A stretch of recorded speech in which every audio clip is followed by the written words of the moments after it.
जगदादिहेतवे तापत्रयविनाशाय श्रीकृष्णाय वयं नमः। श्रीखण्डनं चन्दनं दिव्यं गन्धाढ्यं समनोहरं विलेपनं सुरश्रेष्ठ चन्दनं प्रतिगृह्यतां पुष्पमाल्याम्।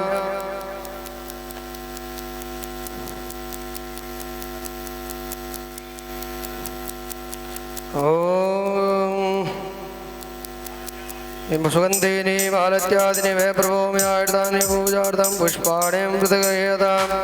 नमः परस्मै पुरुषाय भूयसे सदुत्तवस्थाननिरोधलीलया गृहीत शक्तिधृताय दहिना दर्भावयानुलपक्षवर्तमने।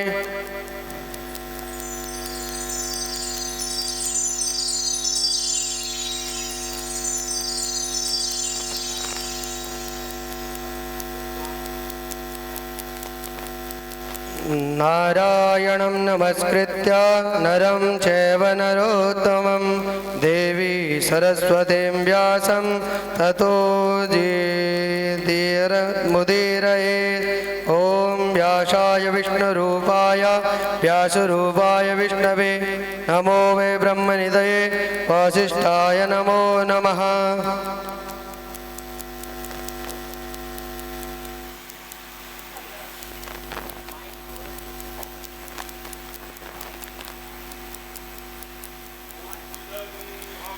प्रजननं मे अस्तु दशवीरगुं सर्वगणगुं सुस्तये आत्मशनि प्रजाशनि पशुशनि लोकशन्यभयशनि अग्नेः प्रजां बहुलां मे करोद्वन्नं पयोरेदो अस्मासु दत्तमचन्द्रमा मनसो जातचक्षुः सूर्यो जायता श्रोत्राद्वायुश्च प्राणश्च मुखा दग्निरजायत। हाथ में पुष्प लेके भगवान वेद व्यास का ध्यान कीजिए। भगवान नारायण का ध्यान करना है। नमोस्तुते व्यास विशाल बुद्धे फुल्लारविन्दायत पत्र नेत्रे येन त्वया भारत तैलपूर्णा प्रज्वालितो ज्ञानमया प्रदीदा। नारायणं नमस्कृत्य नरं चैव नरोत्तमं देवी सरस्वतीं व्यासं ततो जयमुदीरये। या कुन्देन्दुतुषारहारधवला या शुभ्रवस्त्रावृता या वीणावरदण्डमण्डितकरा या श्वेतपद्मासना या ब्रह्माच्युतशङ्करप्रभृतिभिर्देवैः सदा वन्दिता सा मां पातु सरस्वतीं भगवतीं निःशेषजाड्यापहां ध्याये ध्यानं समर्पयामि। बोलो व्यास जी महाराज की जय। सुखदेव भगवान की जय। बाल मुकुंद भगवान की जय।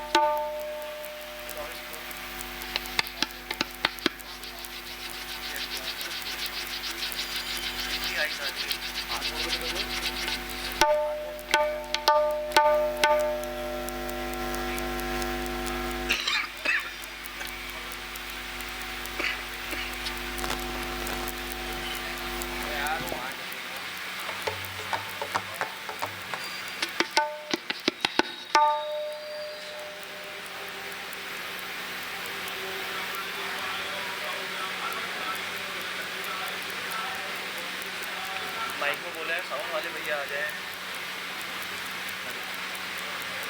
कहाँ गए हो? क्या आदमी है?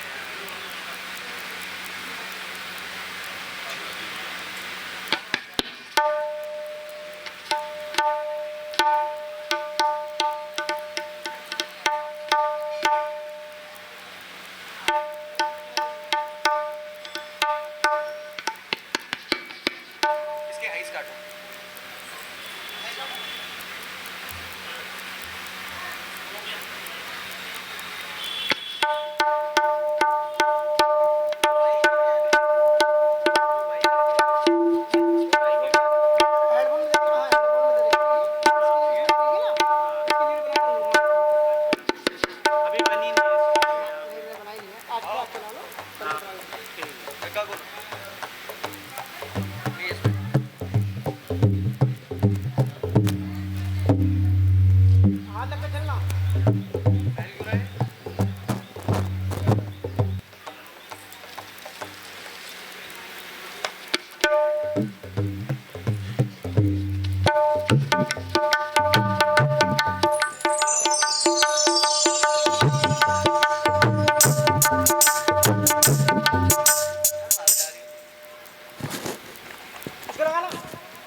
थोड़ा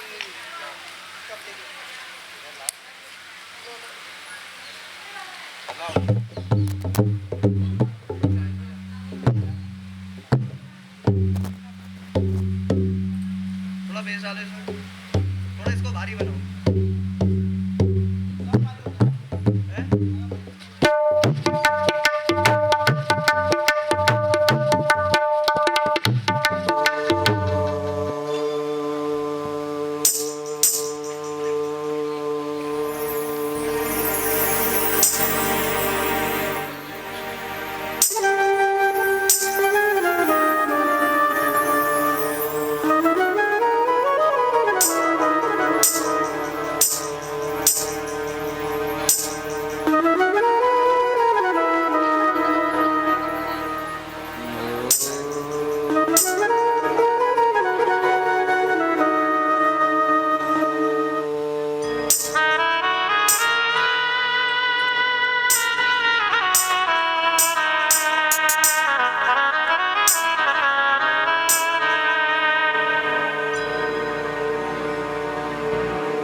तत्पदं दर्शितं येन तस्मै श्रीगुरवे नमः।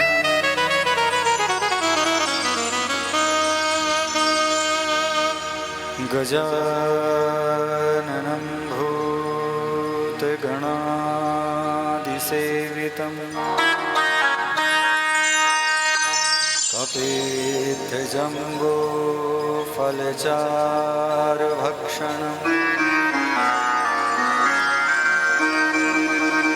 उमासुतं शोकविनाशकारणम् विनाशकारकम्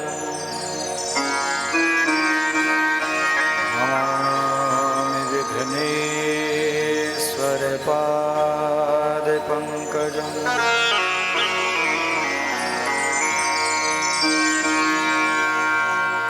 शुक्लां ब्रह्मविचारसारपरमा आद्यां जगद्व्यापिनीं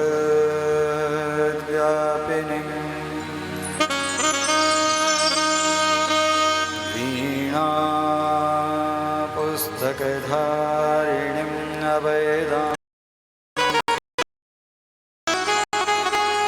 जाड्यान्धकारपहां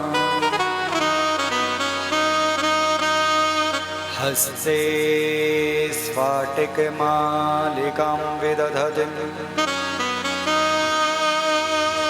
पद्मासने संस्थितां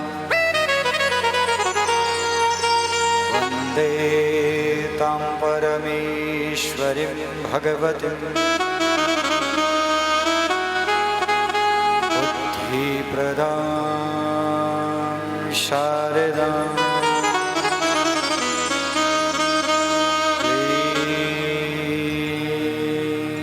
नमः।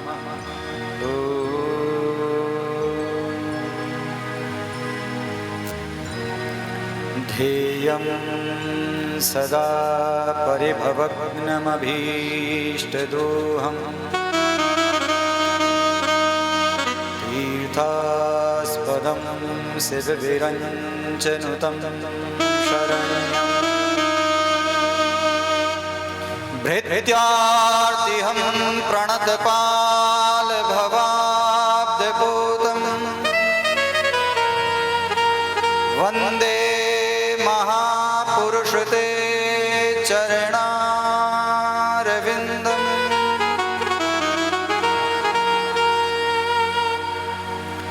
सर्वमङ्गलमाङ्गल्ये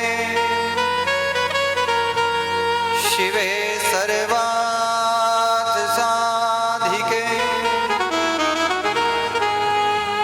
शरण्ये त्र्यम्बिके गौरी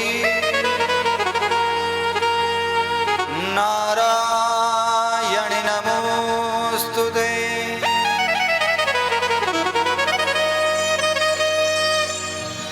वन्दे देव उमापतिं सुरगुरुं वन्दे जगत्कारणं वन्दे पन्नगभूषणं मृगधरं वन्दे पशूनां पतिं वन्दे सूर्यशशाङ्कवन्यनयनं वन्दे मुकुन्दप्रियं वन्दे भक्तजनाश्रयं च वरदं वन्दे शिवं शङ्करं वन्दे शिवं शङ्करम् मनोजवविमारुततुल्यवेगं जितेन्द्रियं बुद्धिमतां वरिष्ठं वातात्मजं वानरयूथमुख्यं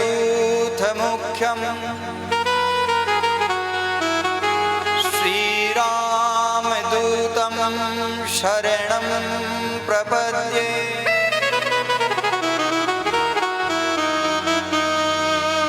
नारायणं नमस्कृत्य नरं चैव नरोत्तमं देवीं सरस्वतीं व्यासं ततो जयमुदीरये।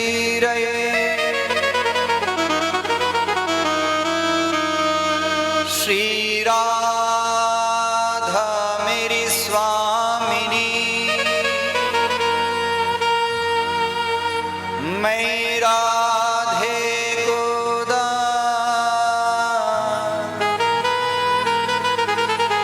जन्म जन्म मोहि दीजियो निज चरणन में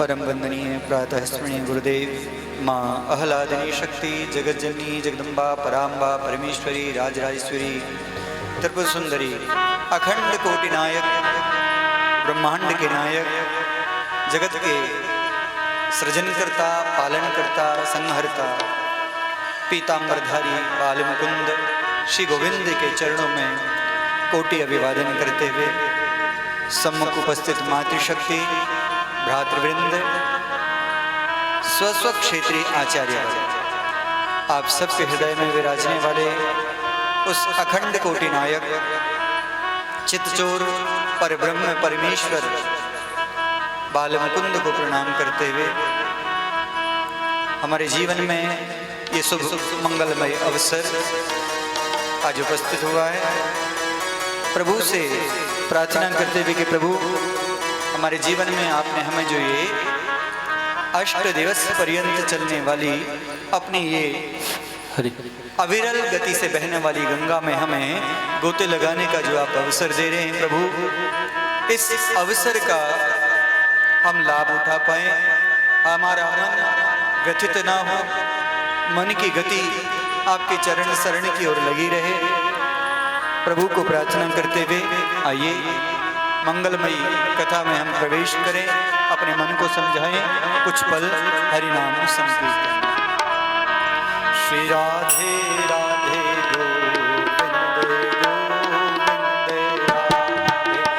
राधे राधे गोविंद गोविंद राधे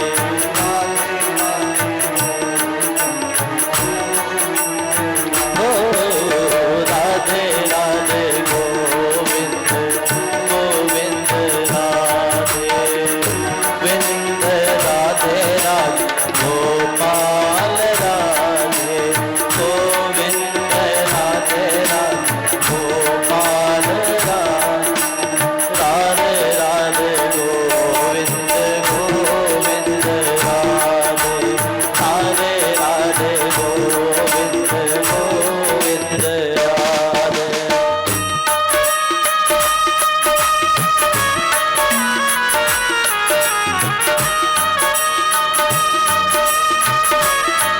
दोनों हाथों से तालियां बजाते हुए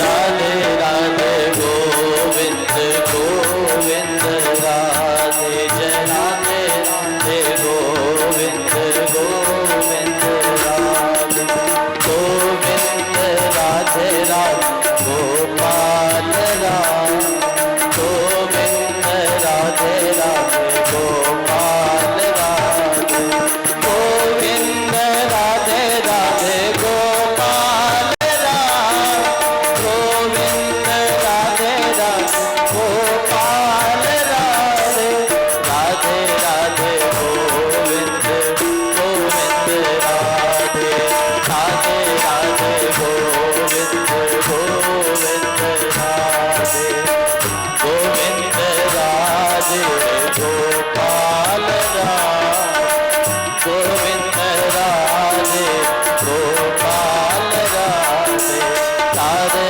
राधे गोविंद गोविंद राधे जय राधे राधे गोविंद गोविंद राधे जय राधे राधे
सच्चिदानंद रूपाय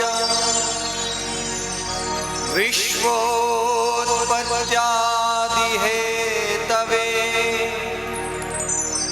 तापत्रय विनाशाय श्री कृष्णाय वयं नमः। परम वंदनीय राधे राधे आप सबको। भैया जी, मैंने 8 दिन कथा करनी है। आपके इंस्ट्रूमेंट बहुत ज्यादा लाउड है, साउंड का थोड़ा सा। आप सबको राधे राधे।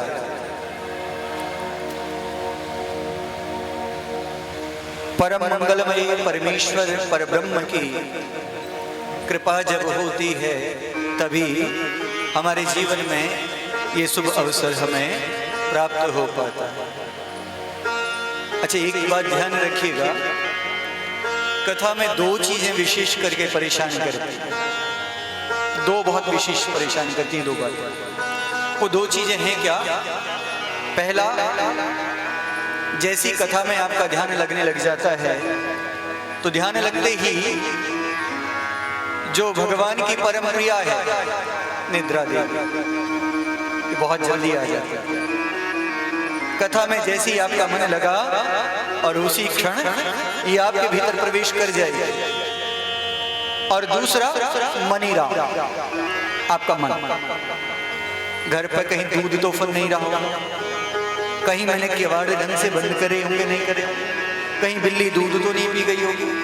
अच्छा, मैं यहाँ बैठा हूँ, कहीं मेरी दुकान पर मेरा नौकर कहीं कुछ किसी को ज्यादा कम तो नहीं कर देगा। ये मनी राम जो है ना, जैसे ही आप उसको जरा सा छूट दे दोगे उसी पर भाग जाएगा।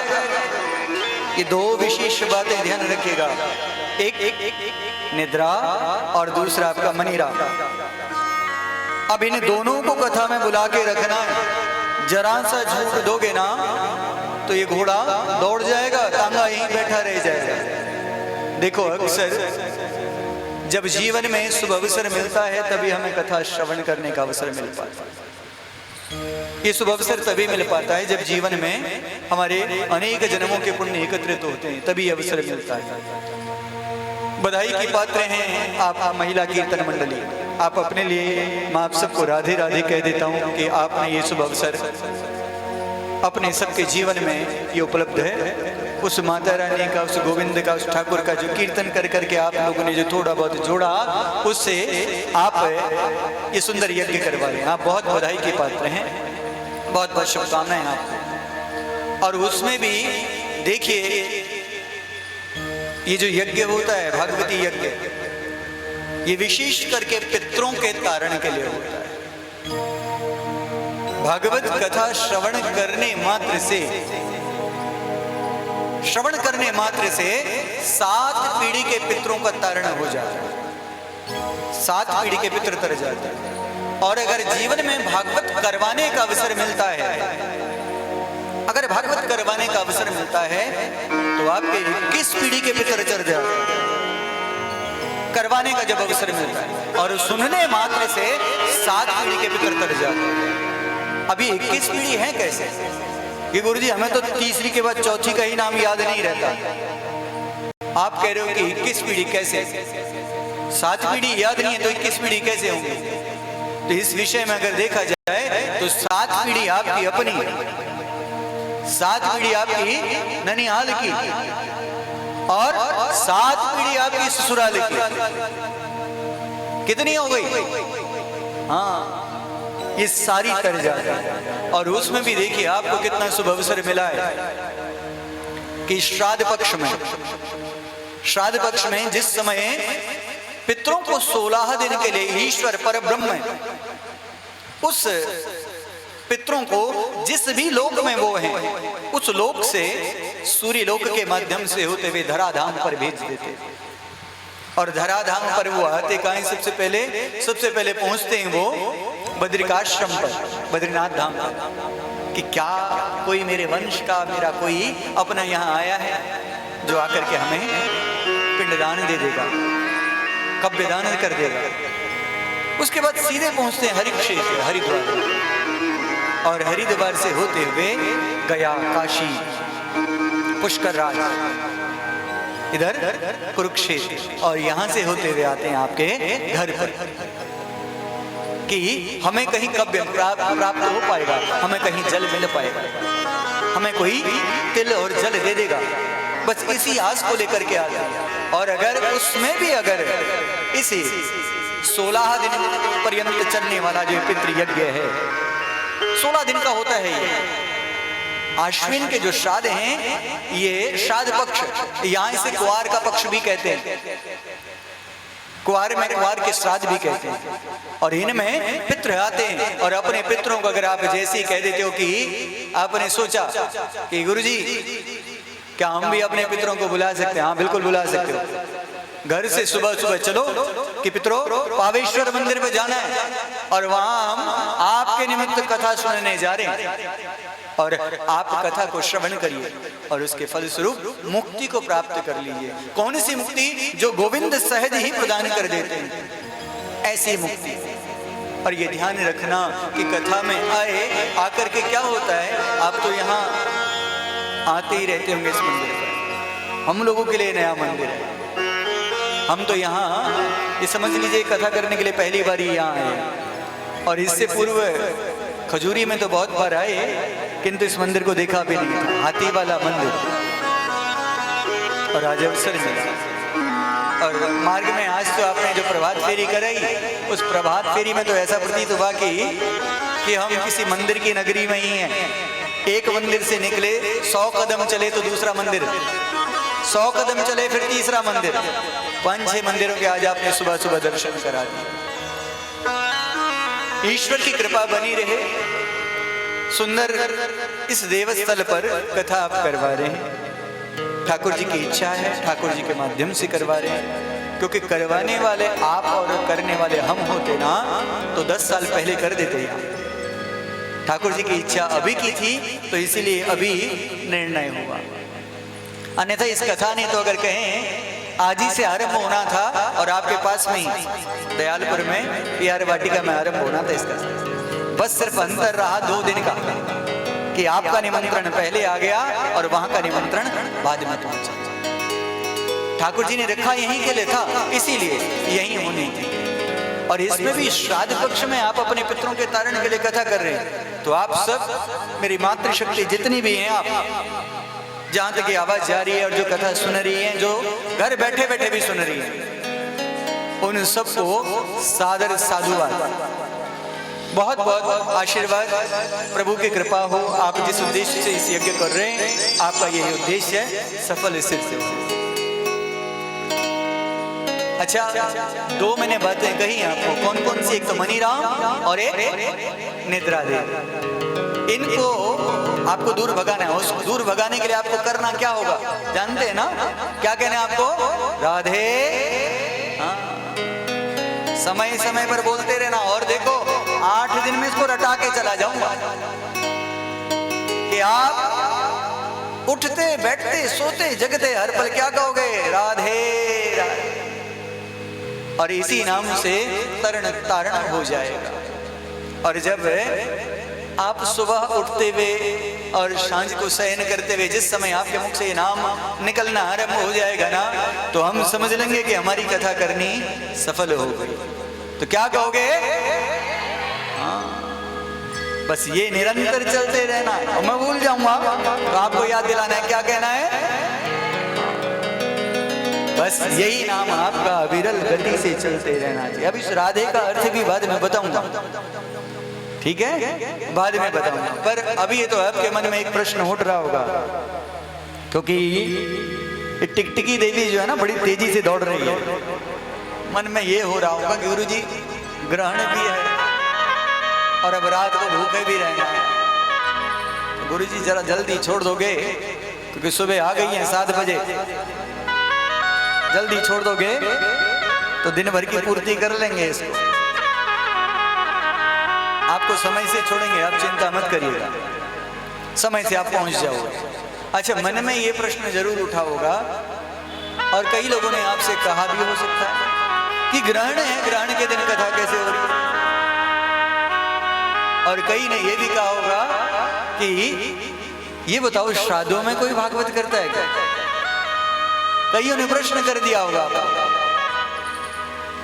अब उन सबके प्रश्नों का उत्तर इसी कथा के माध्यम से मिल जाएगा। पहले तो लिखा है कि जो ग्रहण काल है ना, देखो ये ईश्वरी कृपा है कि हमको इतना सुंदर मंदिर का प्रांगण मिल गया। मंदिर के जो पुजारी जो भी है, मुख्य पुजारी, उन सबको हम बहुत बहुत धन्यवाद व्यक्त करते हैं कि उन्होंने ये अवसर दिया कि हमें इस स्थान पर बैठ करके प्रभु का गुणानुवाद हम कर सकें। पर शास्त्र कहता है कि चाहे सूर्य ग्रहण हो या चंद्र ग्रहण हो, ग्रहण के समय में देवी प्रतिमाओं के पट्ट बंद कर दिए जाते हैं, उन पर पर्दा लगा दिया जाता है। अब पर्दा लगा दिया जाता है तो बस वही नियम अपनाने के लिए, अन्यथा इस कथा ने तो शाम को ही होना था। कथा का समय रोज का वही है जो आपको कागज पर लिखा हुआ है। कितने बजे लिखा है? 3 बजे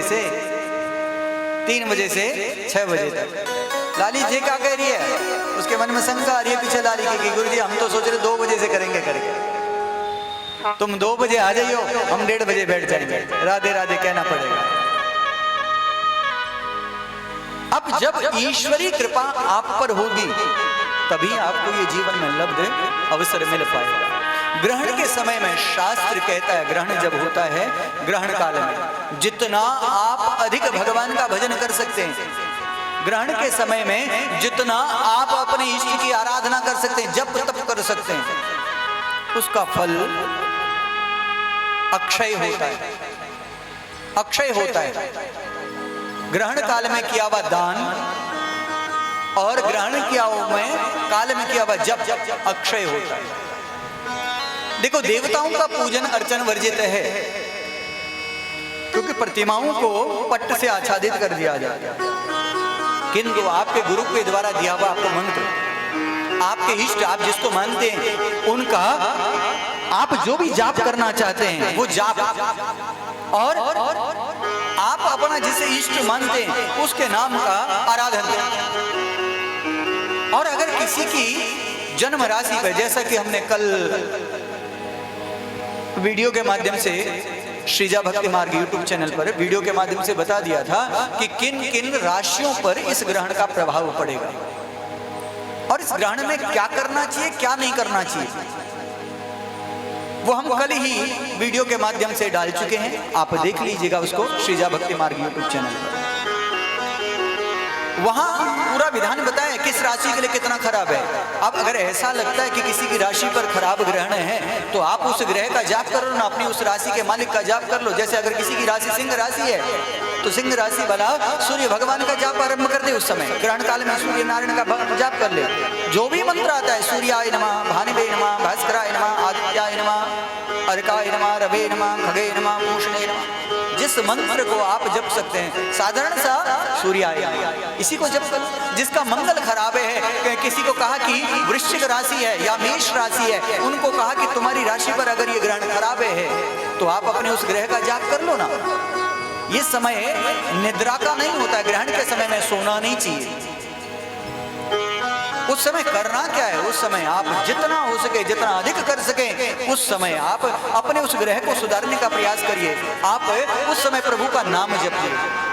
बाल, वृद्ध, रोगी और असक्त, इनको छोड़ करके भोजन त्याज्य है, भोजन भी नहीं करना चाहिए।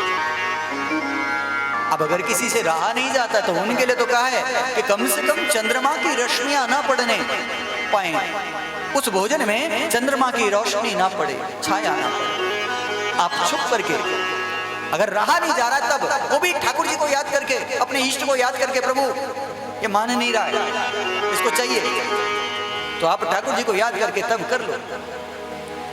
किंतु अगर आप रह सकते हैं तो कहा कि ग्रहण काल में भोजन त्याज्य है। उसमें करना क्या, बस एक ही नाम है, अपने इष्ट का, अपने आराध्य की आराधना कर। बच्चों को पढ़ाते भी नहीं है ऐसे समय, बच्चों को पढ़ाना भी नहीं चाहिए।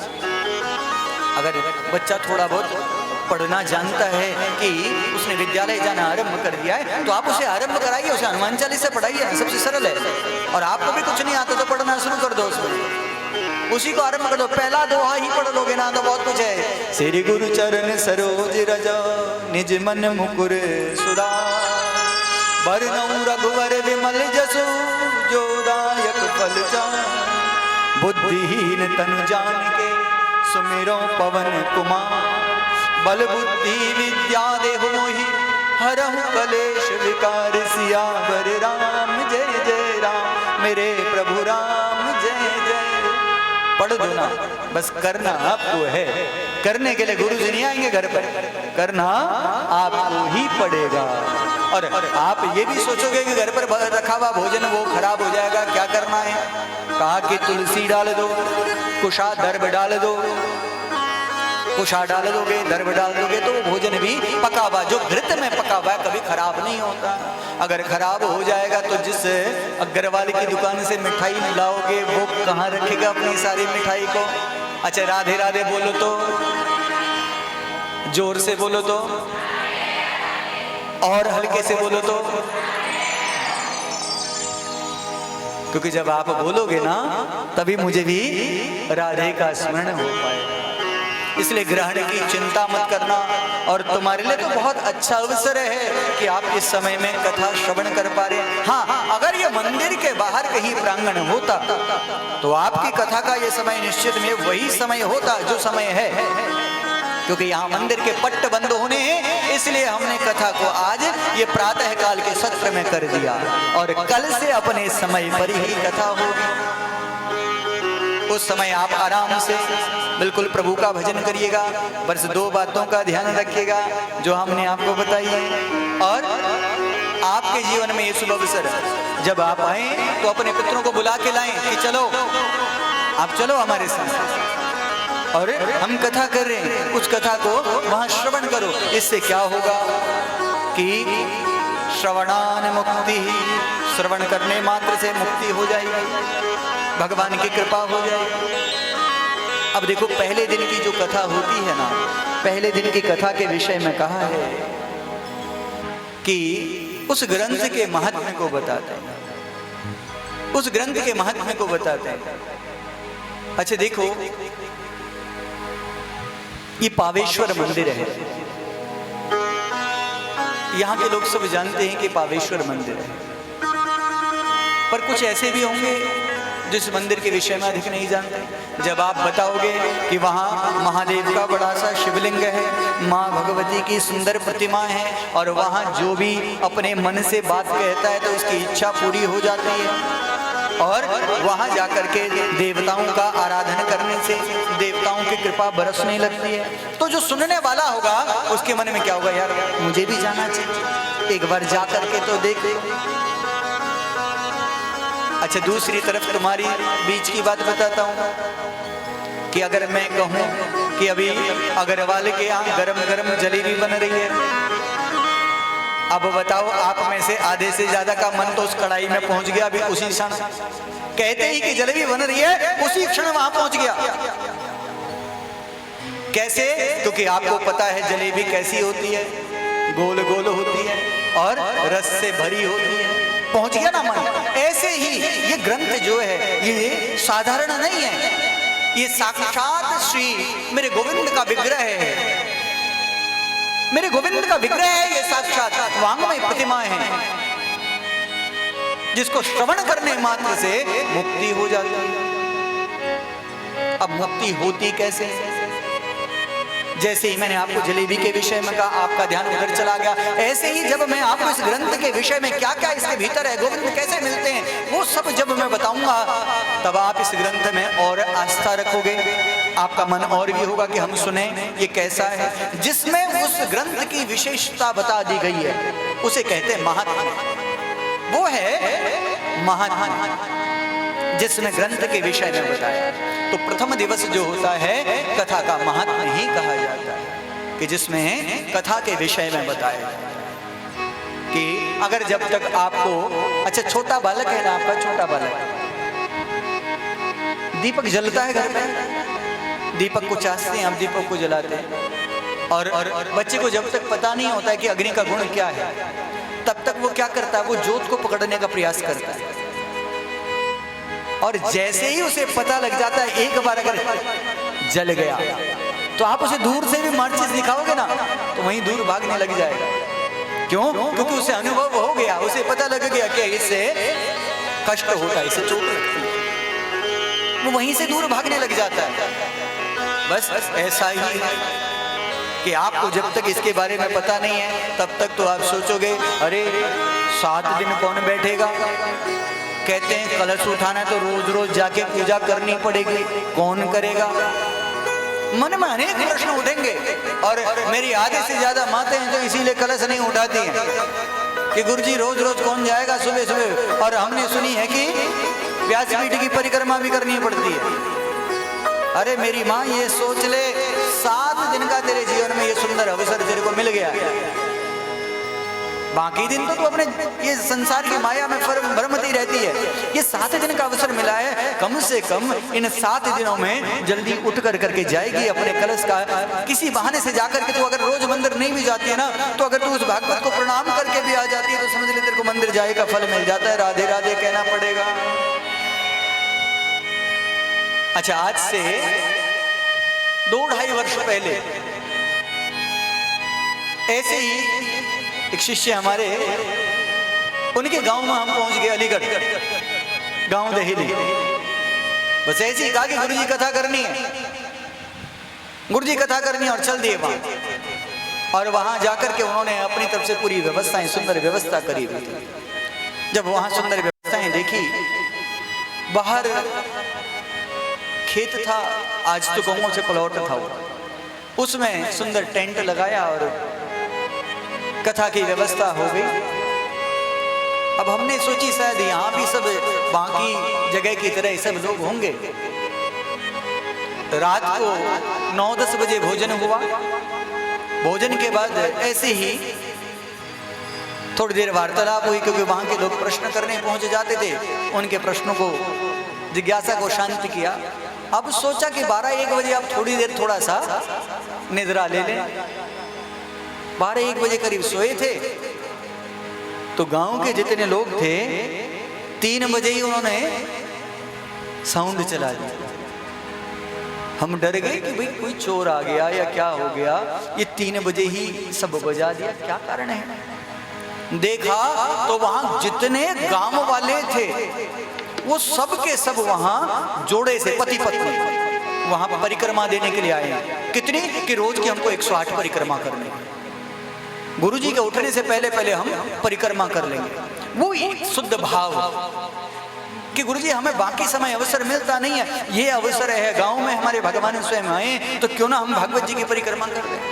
जब आपके जीवन में ऐसी भावना आ जाती है कि ईश्वर की आपने आराधना करनी है, तो आप समझ लीजिए कि निश्चित में आपको वो शुभ अवसर प्राप्त ही हो जाता है। राधे राधे कहना पड़ेगा, वो शुभ अवसर प्राप्त ही हो जाता है। तो इसलिए अपने मन में यह भाव मत रखना कि मैं कलश नहीं उठाऊंगी, मेरे को रोज जाना पड़ेगा। अरे कभी कोई विलंब हो भी जाता है तो भगवान तेरे को आके डंडे से नहीं मारेंगे, तू कथा में क्यों नहीं आई करके। ये तो तेरे को स्वयं लगेगा कि आज की मेरी कथा छूट गई, आज की कथा कैसे रहेगी, कैसे मैं भगवान का नाम श्रवण कर पाऊं। और जिस दिन आपके मन में ये भाव आ जाएगा ना कि मेरी आज की कथा छूट गई, तो उस दिन समझ लीजिए कि आप ये जान पाएंगे कि प्रभु का पदार्पण आपके जीवन में हो गया, प्रभु आपके जीवन में आने लग गए। बस उसी क्षण से समझ लीजिएगा कि प्रभु आने वाले हैं आपके जीवन में। और ये पहला लक्षण होता है। अब देखो, अभी हम कथा पर यहाँ बैठे हैं, अभी नेटवर्क के कारण आपका लाइव नहीं हो रहा है, इस पर बहुत सारे मैसेज आ गए कि गुरुजी आज की कथा नहीं आ रही है, गुरुजी आपने कहा था 10 बजे कथा होगी और अभी नहीं आई है, कब शुरू होगी। अर्थात वो सब जुड़े हुए हैं, वो देख रहे हैं कि कब कथा आरंभ होगी और कब हमें कथा सुनने को मिलेगी। तो जिस दिन आपके जीवन में ये बात आ जाती है कि हमारे जीवन में कथा हमको वापस मिल जाए, किसी प्रकार से इन प्रकार ने भगवान का हरि नाम का चर्चा हमारे को मिल जाए, तो समझ लीजिए कि प्रभु का पदार्पण हो गया है। और भागवत से होता क्या है, आप में से कई सारी ऐसी मेरी माँ बहनें, अधिकतर तो मैं नहीं समझता हूँ कि मंडली वाली तो सारी की सारी तैयार है, और देखो मुखिया तो एक ही होता है, मुखिया एक ही होता है कि एक व्यक्ति सबकी तरफ से कर रहा है। कोई भी एक व्यक्ति हो सकता है। आप मंडली में 20-50 जो भी मेरी मातृशक्ति है उनमें से एक को आपने आगे कर दिया कि चलो आप हमारी तरफ से हमारी मुखिया हो, हम सबके लिए संकल्प करोगे, आप हम सबके लिए करोगे, एक को मुखिया बना देते हैं और उस पर पूरा विश्वास करके चलते हैं। और जहां अगर ये हो जाएगा कि 10 मुखिया हो जाएंगे तो कथा होनी राधे राधे कहना पड़ेगा, फिर संभव नहीं है। एक को मुखिया बना करके चलोगे तो निश्चित में आपका कार्य साध्य हो जाएगा। और किसी ना किसी को एक को मुखिया तो बनाना पड़ता है, और जो मुखिया बनता है ना उसके लिए 2 विशेष बातें विशेष हैं। पहली बात कि कुछ तो कहेंगे बहुत अच्छा है और कुछ बार बार धोती खींचेंगे। अच्छा खुद आगे बन गया, पैसे हमारे नहीं लगे क्या, हम नहीं है क्या? 10 बातें हैं, बाकी अन्य लोग बोलने लग जाएंगे, 10 प्रकार की बातें वहां होने लग जाएंगी। और प्रभु की कृपा जब हमारे जीवन में होती है तभी हमें ये सुंदर अवसर भी प्राप्त हो पाता है। और आप सबने ये सुंदर आयोजन किया। अच्छा राधे राधे बोलो तो। अच्छा आपकी कथा की चर्चा सुनी है, कल ही हमने आपसे कहा था कि अभी कुछ दिन पहले ही बुराड़ी में विष्णु पुराण विश्राम हुआ, और आज ये देखिए वहां की पूरी मंडली हरिहर सेवा मंडली ठाकुर जी के लिए अपनी सेवा भेंट करने के लिए पहुंच गए।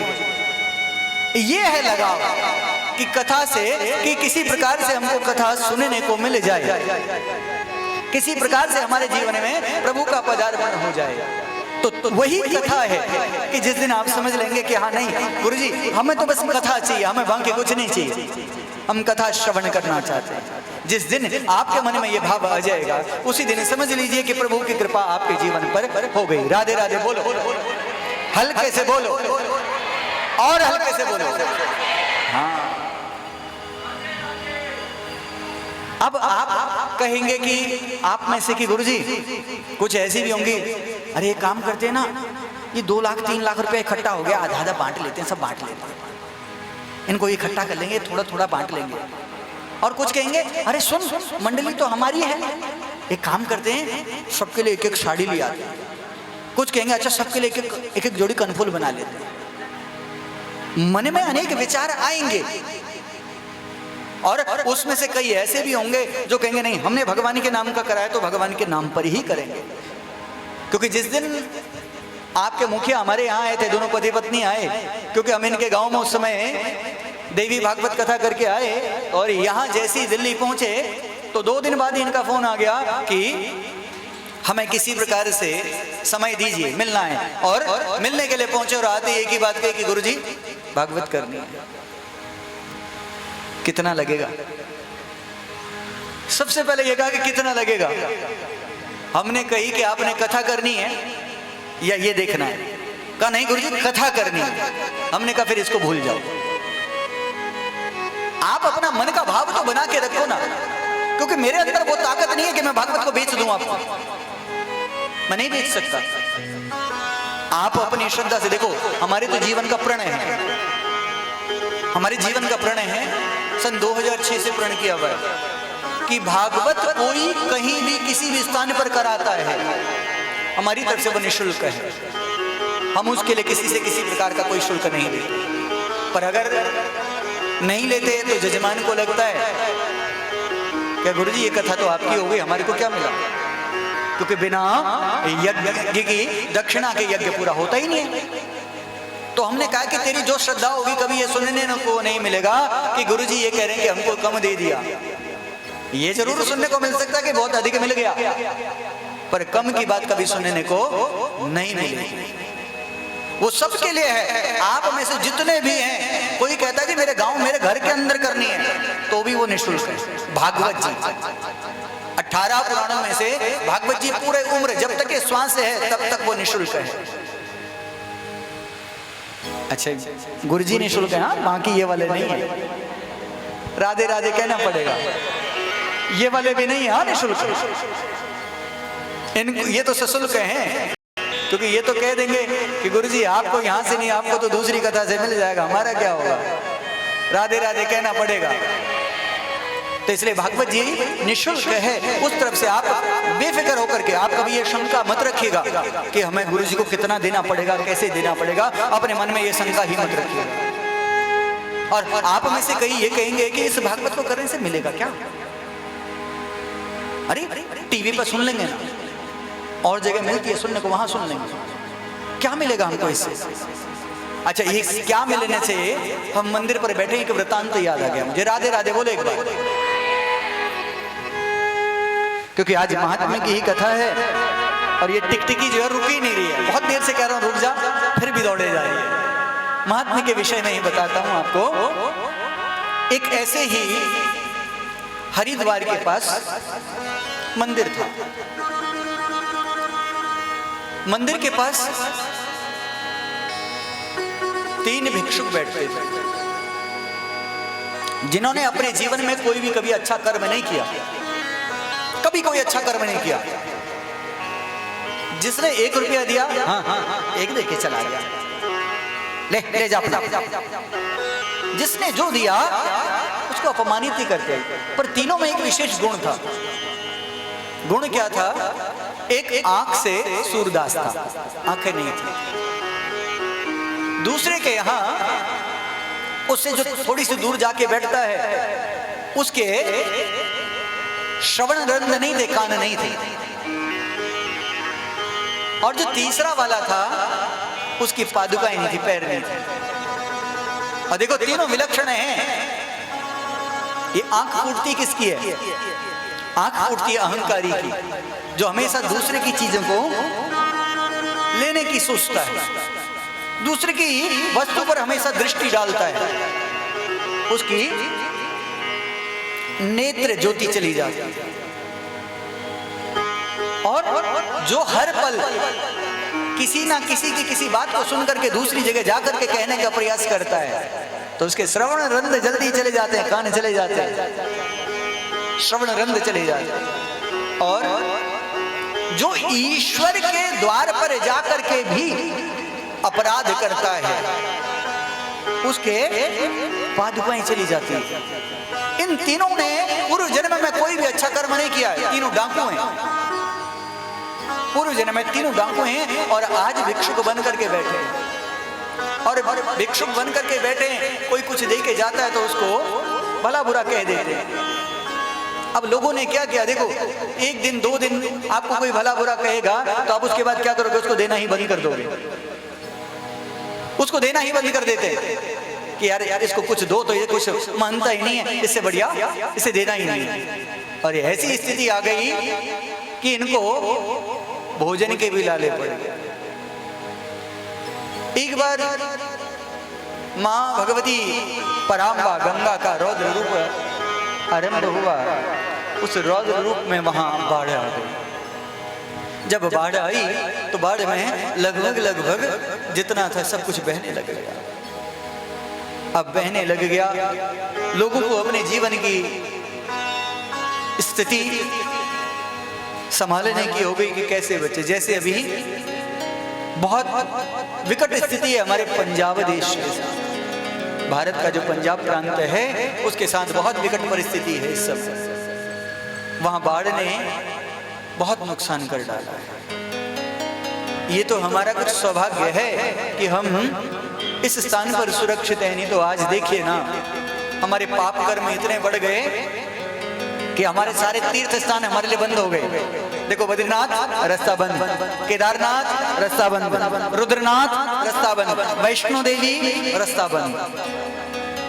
और तो और आज अब कल परसों में ऐसी स्थिति हो जाएगी क्योंकि टिहरी बांध से भी पानी छोड़ दिया गया है, तो हरिद्वार पर भी स्नान करने के लिए भी दिक्कत हो जाएगी, क्योंकि हमने पाप ही इतना कर दिया, पापाचार ही इतना कर डाला है कि हम तीर्थों पर चाह करके भी तीर्थों पर नहीं जा पाए। अच्छा, आज वृंदावन की स्थिति देखिए। वृंदावन में भी आज सुबह 4 बजे जब बात हुई तो मथुरा में लगभग 6 फुट पानी है। बहुत सारे मथुरा के जो गांव हैं उनमें 6 फुट पानी है। सोचो, तीर्थ स्थलों का ये स्थिति हो गई है कि आप कहीं जा नहीं सकते। वैष्णो देवी का हाल देखो ना जाने कितने हजार वहां मां के चरणों में लीन हो गए, कुछ पता ही नहीं। ये हमारे सब पाप कर्म हमारे सामने आते। प्रलय कोई और अलग से नहीं आएगी, ऐसे ही आती है जब हम पापाचार बढ़ा देते। और उसी पाप का परिणाम ये तीनों भिक्षुक वहां बैठे हैं, पर आप कभी कोई कुछ खाने के लिए भी नहीं देता। निराश हो गए, बाढ़ चली गई, पर कहते हैं कि आप 27 दिन अगर भोजन नहीं करते हो, 27 दिन जब आप भोजन नहीं करते हैं, तब आपका एक नेत्र की ज्योति जानी शुरू हो जाती है। अगर बिना अन्न जल के आप 27 दिन रहेंगे तो एक नेत्र की ज्योति जाना आरंभ हो जाती है, उस आंख से दिखना कम हो जाता है। बहुत समय ने ऐसे ही हो गया, जो नेत्रहीन है उसे तो कुछ पता ही नहीं पड़ रहा है, जो सुनता नहीं है उसे कुछ वैसे पता नहीं लग रहा है, और जो चल नहीं सकता है वो वैसे असक्त है कि मैं कैसे क्या करूं। चौमासा आया, चौमासे के समय संत लोगों की टोली वहां से गई। वहां से जब गई तो वो कहते हुए जा रही है, अरे पता है कि भागवत हो रही है, भगवान का गुणानुवाद हो रहा है, और भगवान का गुणानुवाद जो है जीव को तार देता है। जब उन्होंने ये बात कही तो इसे अंधे ने उस बात को सुन लिया। अंधे ने उस बात को सुना, उसने कहा कि इनकी बात जरूर सुननी चाहिए, जाना चाहिए। वहां संतों ने पास में ही अपने लिए बैठ गए, क्योंकि संत का कोई डेरा नहीं होता है, जहां बैठ गए वहीं डेरा है। वहां उन्होंने भोजन बनाना आरंभ किया, प्रसाद बनाया, और प्रसाद बनाने के बाद पाना आरंभ किया। ये पास में बैठे थे तो उस प्रसाद में से कुछ इनको भी मिल गया। बड़े कि अरे हम तो यहाँ भिखारी की तरह बैठे हैं, देखो बाबा जी कितने मोटे ताजे लाल हो रखे, अगर इनके साथ रहेंगे तो हमें भी बहुत अच्छा अच्छा भोजन करने को मिलेगा।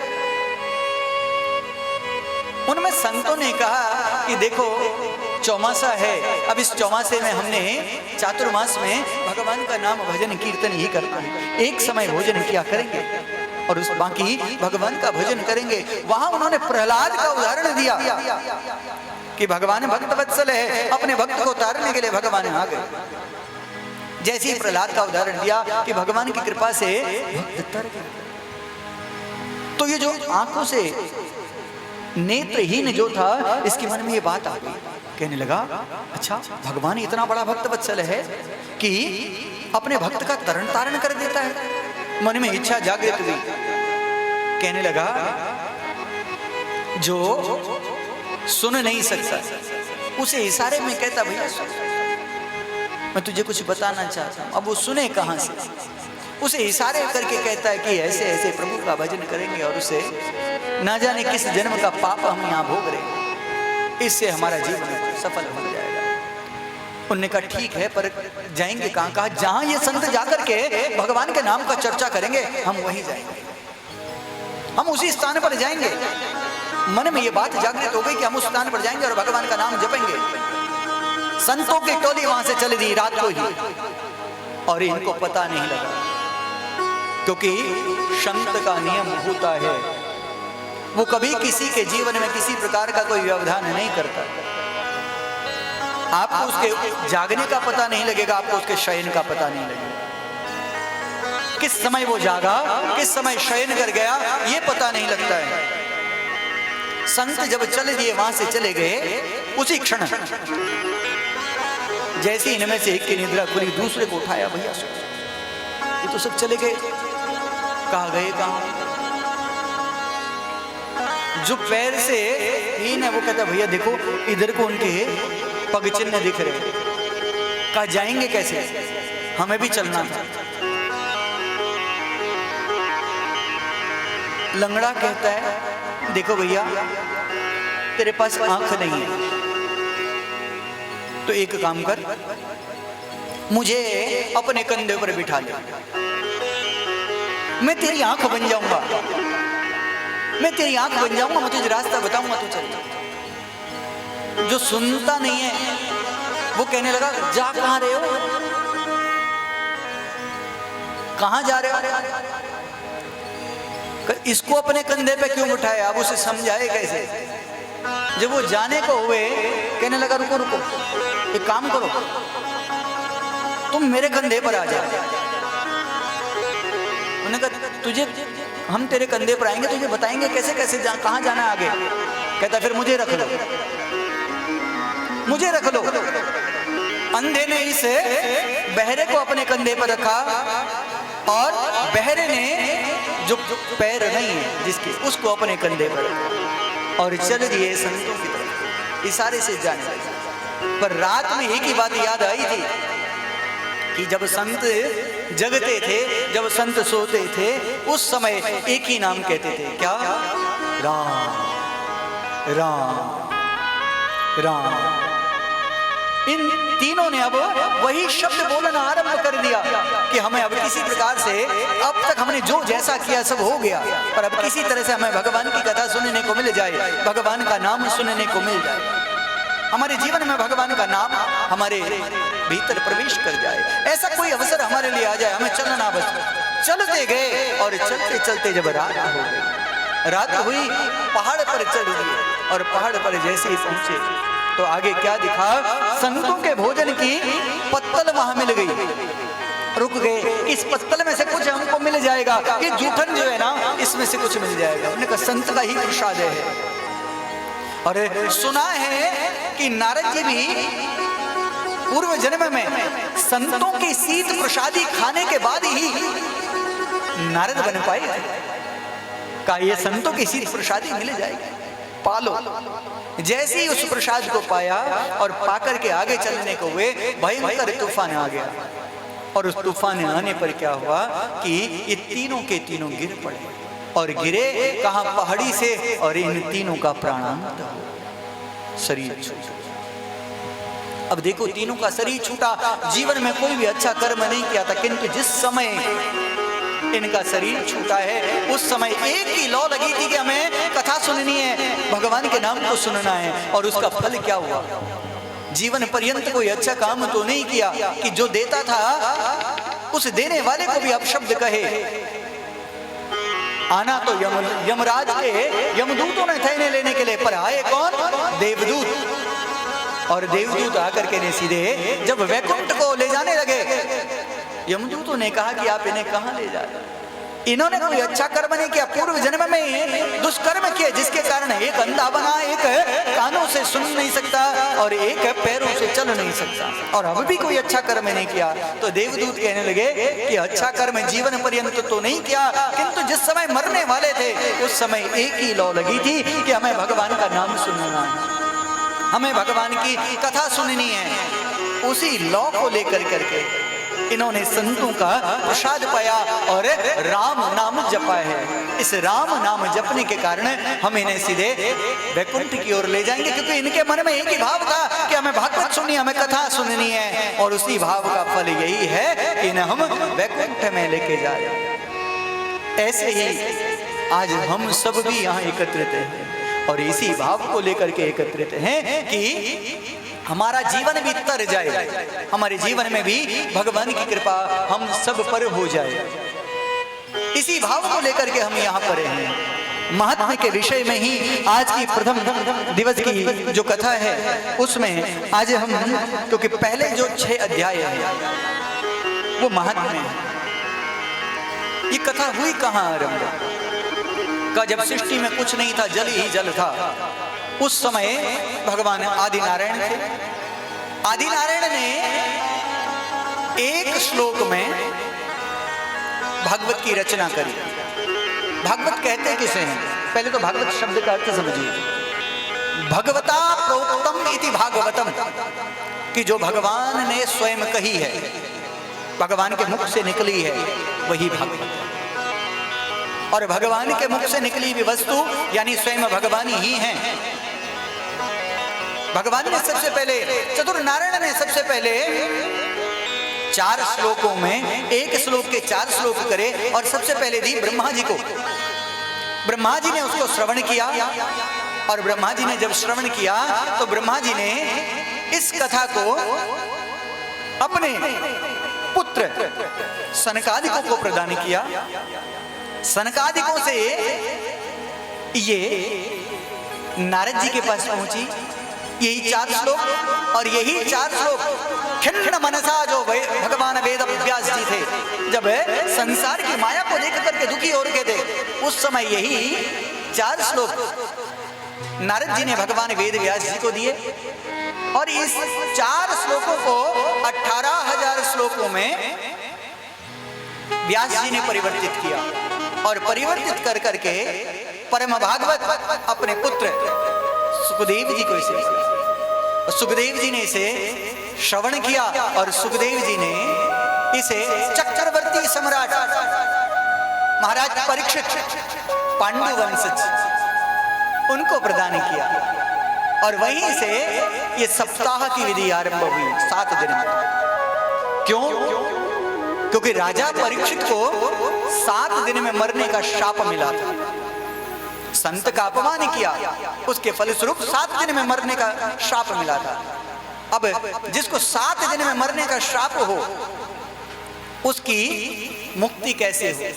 च्यवन, वशिष्ठ, अत्रि, बड़े बड़े ऋषिगण वहां उपस्थित थे, और उन ऋषियों के मध्य में राजा परीक्षित का एक ही प्रश्न था, म्रियमाणस्य किम धर्म, मरने वाले का क्या धर्म है, उसे क्या करना चाहिए? जो ये प्रश्न किया, सभी ऋषिगण मुंह को हो गए, चुप हो गए कि 7 दिन में, इसने तो 7 दिन में मरना, क्या? और जैसे ही सब मुखी हुए, सब चुप हो गए, उसी क्षण वहां भगवान वेद व्यास के मात्र 16 वर्षीय पुत्र अलक्ष्य लिंग भगवान सुखदेव जी का प्राकट्य हो गया।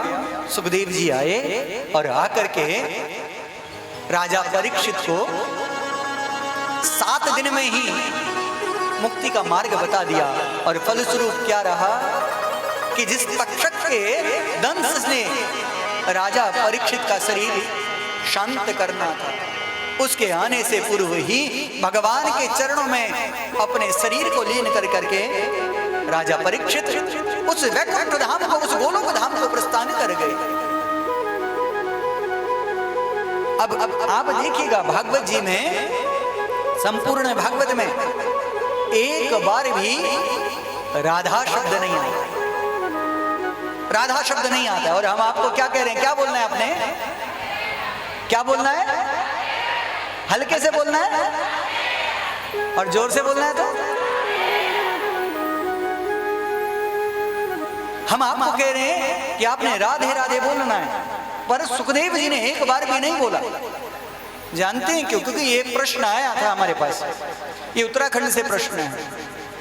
पिछली कथा में इसका उत्तर देना था तो वहां दे नहीं पाए, तो यहां से उत्तर दे रहे हैं उनको कि भागवत जी में राधा का नाम क्यों नहीं है। क्योंकि राधा जो शब्द है ना, ये स्वयं किशोरी है, वो रास रासेश्वरी स्वयं है, ये शब्द ही स्वयं है। और सुखदेव जी इस परमेश्वरी, इस राज राजेश्वरी, त्रिपुर सुंदरी को, इस पराम्बा को इतना मानते हैं कि जैसे ही राधा बोलते हैं और 6 माह की समाधि में चले जाते हैं। 6 माह की समाधि लग जाती है, 6 महीने से पहले उठते नहीं। कौन? वो सुखदेव जी जो गोदोहन काल से अधिक एक स्थान पर टिकते ही नहीं है। गाय का दूध निकालने का समय, अच्छा मेरी माँ राधे राधे बोलो, हल्के से बोलो। ये बताओ गाय का दूध किस किसने निकाल रखा है? 1 2 3, अब तो सारे खड़े हो लिए। ले आओ फिर, गाय निकालोगे दूध? चलो बहुत अच्छी बात, आता है दूध निकालना? ठीक। कितना समय लगता है दूध निकालने में? गुरुजी घड़ी तो पहनी नहीं, देखी नहीं, हम बता देते। एक गाय का दूध निकालने में 6 मिनट का समय लगता है, सिर्फ 6 मिनट। जो गाय होती है, हाँ आपके यहाँ आजकल गाय नहीं है जो 30-30, 40-40 लीटर दूध दे रही है, वो गाय नहीं है। गऊ तो वो है कि कपिला गौ के विषय में तो कहा है कि आप जितनी बार जाओगे ना, मुझे मेरे पिताश्री कहा करते थे कि हमारे घर में एक गाय हुआ करती थी और उस गौ का इतना सुंदर लक्षण था, मेरे पिताजी कहते थे उनके जन्म से पहले लगभग 12 या 13 गाय चली गई, क्योंकि हमारे यहाँ का एक विधान था, रात्रि का दूध नहीं पिया जाता।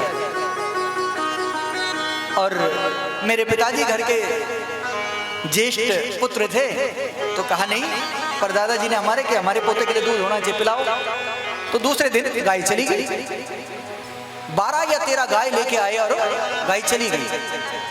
फिर बाद में इष्ट देव से प्रार्थना करी कि हम कोई नहीं खाएंगे, हम कोई दूध नहीं पिएंगे, बस बच्चा पिएगा, बच्चों के लिए क्षमा कर दो। तो उस दिन से बच्चों के लिए क्षमा थी, बच्चों को रात को दूध दे देते थे, पर बड़े दूध नहीं पीते थे। जिसने भोजन किया उसे दूध नहीं देते थे। जब अगली बार जब गाय आई तो उस गाय का पिताजी लक्षण बताते थे कि वो उसका इतना सुंदर लक्षण था कि जितनी बार उसके पास जाओगे लोटा लेकर के, तो आप लोटा भर के दूध ही लेके आओगे। जितनी बार, दिन में 10 बार भी जाओगे तो वो 10 बार दूध दे देती थी और मना नहीं करती थी। ये गौ है, वो माँ है, उसे पता होता था कि मेरे बच्चे को कब कितनी आवश्यकता है। आप बैठ के देखो ना, गाय के आगे बैठ के अपने बच्चे को बिठा दो, गाय कभी आपके बच्चे के ऊपर पैर नहीं रखेगी, उछल करके चली जाएगी। और यही काम आप भैंस के नीचे रख करके देखना ना, वो पैर रख देगा, वो बहाने नहीं करता है। बस यही अंतर है गाय और माई में, इतना ही अंतर है।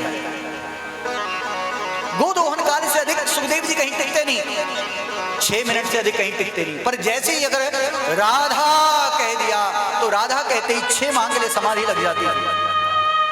अब सुखदेव जी जानते थे, सुखदेव जी जानते थे कि राजा परीक्षित ने तो 7 दिन में चले जाना है, अगर मैंने राधा बोल दिया तो इसकी मुक्ति कैसे होगी, मैं तो 6 माह के लिए चला जाऊंगा। इसलिए उन्होंने पूरी भागवत में कहीं राधा शब्द नहीं कहा, एक गोपी शब्द प्रयोग किया है, एक गोपी थी। किशोरी का नाम ही नहीं लिया, गोपी कहकर के संबोधित कर दिया, क्योंकि जानते हैं कि राधा बोलते ही। अब सोचो, जो पर ब्रह्म है उसका साक्षात विग्रह है, जिनके विषय में वेद व्यास जी स्वयं लिखते हैं कि जिसको देखते ही यम प्रवचनतम अनुपेतमपेत कृत्यम द्वैपायनो विरह का तरया जुहाव पुत्रेति तन्मयतया तरवो भिनेदु तम सर्वभूत हृदयम मुनिमानतोस्मि। वो सुखदेव जी जो पैदा होते ही दौड़ चले थे वन की ओर, अलक्ष्य लिंग, जिन्हें यही पता नहीं है कि स्त्री क्या है पुरुष क्या है, ऐसे सुखदेव जी जब किशोरी जी का नाम नहीं ले पाते हैं। हमें तो ये सुलभ अवसर मिला है ना कि उस मां का नाम हम लेते रहे, तो इसलिए बार बार कथा में क्या बोलना है, हल्के से क्या बोलना है, इसलिए हर बार आपने बोलना है। ऐसे सुखदेव जी ने इस कथा को श्रवण कराया राजा परीक्षित को, और कथा को श्रवण करने मात्र से क्या हुआ, राजा परीक्षित को मोक्ष हो गया, राजा परीक्षित की मुक्ति हो गई, राजा परीक्षित मुक्त हो गए। ऐसी सुंदर कथा का वर्णन अब आप यहां सुनेंगे, और इस कथा को 3 जगह पे किया गया, आज चौथी जगह पे यहां हुई। पहला स्थान था नैमिषारण्य तीर्थ में, जहां 88,000 ऋषियों को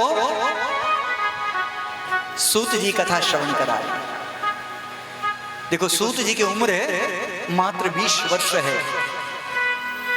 नैमिषारण्य तीर्थ में ऐसे ऐसे ऋषि बैठे हैं, च्यवन जी, मार्कंडेय जी, जिनके जीवन में कई बार चतुर्युगियां बदल चुकी हैं, कई बार 4 युग बदल चुके हैं। नैमिषारण्य तीर्थ पर वो सूत जी इन ऋषियों को वहां कथा श्रवण करा रहे। दूसरा स्थान मैत्रेय जी को, मैत्रेय मुनि भगवान के परम लाडले विदुर जी को कथा श्रवण कराते। और तीसरा स्थान गंगा नदी के तट पर गुरुदेव सुखदेव जी राजा परीक्षित को कथा श्रवण करा रहे। और आज ये चौथा अवसर है कि जहां खजूरी में पावेश्वर मंदिर में प्रभु की कृपा से ये महिला मंडली प्रभु का नाम श्रवण कर रही है। चौथे 4 जगहों पर ये कथा चल रही है। ये प्रभु की कृपा हम सब पर बरसती रहे, उसकी कृपा हम पर बरसती रहे, क्योंकि आज ग्रहण का हमारे मन में, देखो हम तो बैठे और बैठ के शाम तक भी बैठे रह सकते हैं, पर समय की बाध्यता है। उस समय की बाध्यता के कारण हमें कथा को शीघ्र ही विश्राम भी देना है। पहले दिन 6 अध्याय कहे गए हैं जिन्हें महात्म्य कहा।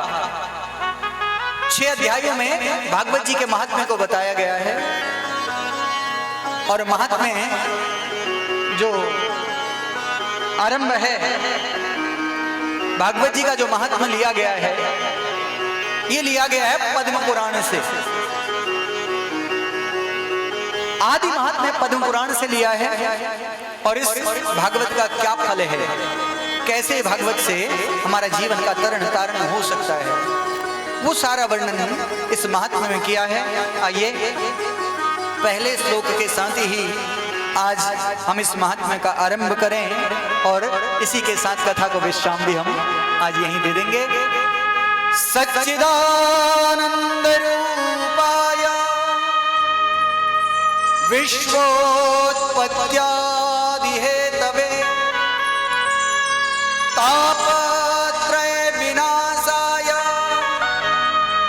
श्री कृष्णाय वयं नमः। का सच्चिदानंद भगवान है कैसा? महात्मा का पहला श्लोक ही का भगवान का स्वरूप बताया, कैसा? सच्चिदानंद रूपाय विश्वोत्पत्त्यादि हेतवे। भगवान का स्वरूप कैसा? सत धन चित्त धन आनंद। जो सत्य है, 2 चित्त है, और जो आनंद है। 3 स्वरूप हैं भगवान के। अच्छा, सत्य है क्या? इस संसार में अगर कुछ है, अगर देखोगे, हम उस सच को ही झुटलाना चाहते हैं हर बार। क्या है सच संसार में? हम जिस लोक में रहते हैं, इस लोक का नाम है मृत्यु लोक। और मृत्यु लोक का अर्थ क्या है कि जो जन्म लिया है उसने जाना जरूर है, मौत सबको आएगी, और पर इसी मौत से हम डरते हैं। इसी मौत को उत्सवमय बनाना, इसी मृत्यु को उत्सवमय बनाना, इस मृत्यु को अच्छा जाते समय अगर हंसते हंसते चले जाए ना, तो ये पक्की बात है, पीछे वाले तो रोते रहते हैं, पर जाने वाला हंसते हंसते चले जाता है। और पीछे वाले जीवन पर्यंत जब तक रहते तब तो उसे याद करते। सत्य, और एकमात्र सत्य है मौत, मृत्यु, और उसी से हम बचना चाहते हैं।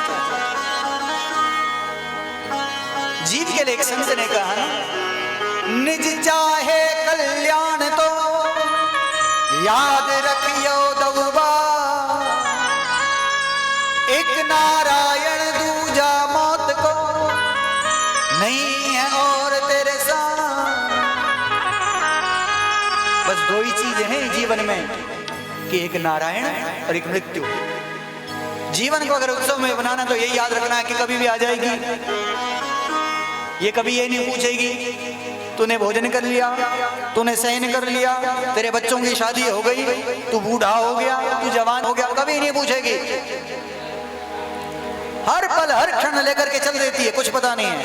और दूसरा, नारायण का नाम, इसके लिए इंतजार नहीं करना है, क्योंकि जब अंतिम क्षण आता है ना, उस समय व्यक्ति चाह करके भी राम नहीं बोल पाता है। चाह करके भी होता है, मैं चल नहीं आ रहा, अरे उन्हें आ रहे जी, उनको बुलाओ। और घर वाले क्या कहते हैं, अरे ये प्राण उम्र रुक रहे, बुलाओ ना, बुलाओ उसको, इसके प्राण तो उसमें रखे, वो नहीं आया, उसको बुलाओ। और होता क्या उससे? और जैसे ही वो आया, गमन हो गया, किसी के आने से रुकता नहीं है, जाना है उसने अपने समय अनुसार। ये ईश्वरीय है, सत जो हमेशा निरंतर हर पल रहता है। अगर देखा जाए, भागवत जी का जब आरंभ हुआ है तो भगवत के आरंभ में भी सत्य है। मध्य में भी सत्य है और जब कस्में न अंत में भी सत्य है। जब विभक्ति चला जाता है तो आता तो अकेला है और जाता चार कंधों पर है। तब क्या कहते हैं? राम नाम। किसी ने बोला सत्य है? आज तक किसी ने नहीं बोला। बोलते हैं सत्य है। अच्छा, हम यहां बोल रहे हैं आपको। अगर किसी के घर में कोई कह दे तो या तो माँ कूट देगी या बाप कूट देगा, या जिसको कहा वो कूट देगा। राधे राधे कहना पड़ेगा, पर सत्य तो यही है ना। अच्छा एक बात बता, वो जो जा रहा है चार कंधों पर, वो तो चला गया, उसकी तरफ से तुम कुछ भी कहो। किसको सुना रहे हो फिर कि राम का नाम सत्य है? वो सुना रहे हैं जो बाकी लोग हैं। बाकी लोगों को सुनाया जा रहा है कि देख लो इसको हम लेके जा रहे हैं। अंत में आप सबने भी जाना है, अभी भी अवसर है कि उस राम को जप लो। तो वो सत्य है जो हमेशा रहता है। जब सृष्टि आरंभ हुई उस समय में जो था, सृष्टि का जो पालन करता है वो भी है, और जब सृष्टि विलीन हो जाएगी उस समय भी जो है वो सत्य है। सच्चित जो इस आत्मा को प्रकाशित करता है। प्रकाशित कैसे है? आत्मा प्रकाशित कैसे होती है? जब ये श्वास चल रही है ना, तभी तक तो है। अच्छा देखो, इस शरीर का नाम है, इस शरीर को कोई रमेश कहेगा, कोई मुकेश कहेगा, कोई राघव कहेगा, कोई सीता कहेगा, कोई जानकी कहेगा, इस शरीर को कहेगा। पर इसमें जो हवा है इसको कहा किसी ने कोई नाम दिया। और देखो जैसी हवा चली जाती है उसी समय नाम भी चला जाता है। क्या कहते हैं? बॉडी। कितने बजे ले जाओगे, कितने बजे करोगे? हवा के जाते ही हो गया, सब खत्म, सारे रिश्ते नाते सब खत्म उसी समय। और तो छोड़िए, पुत्र भी ये भी कह देता, पुत्र भी कहता है कि कितने बजे ले जाएंगे। बॉडी वहीं से पिता शब्द हट जाता है। ये संसार की रीति है। संसार कहते किसे? संसरती संसार, जो चलता रहता। अच्छा आप कहोगे कि हमारे बिना संसार नहीं चलेगा, ऐसा असंभव है। चलता रहता है, सरकता रहता है, किसी के लिए कभी रुकता नहीं है। संसार में रुकना ही नहीं है। सच्चिद जो इस आत्मा में बैठा है, जो इस आत्मा को प्रकाशित कर रहा है। और जब ये आत्मा प्रकाशित हो जाती है ना, आनंद आता। आनंद मतलब हर पल आपको हर्षित जो रखे हुए है, हर पल आपको उत्साहित जो रखे हुए है, वो ईश्वर है। कौन? विश्वोत्पत्त्यादि हेतवे, विश्व की उत्पत्ति का, विश्व के पालन का, विश्व के संहरण का जो कारण बनता है।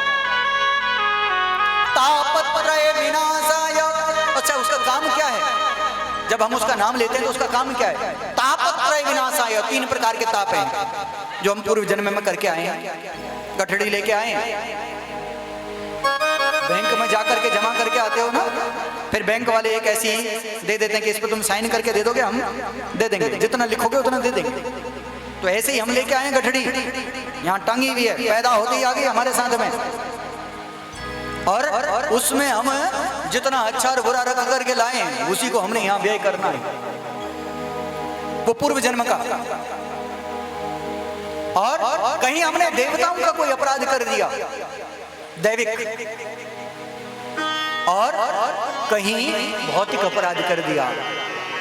3 प्रकार के ताप हैं, आदिदैविक, आदिदैहिक और भौतिक।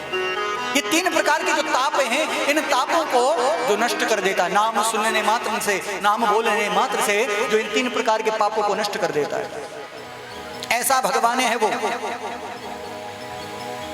क्या नाम है उसका? श्री कृष्णाय वयं नुमः।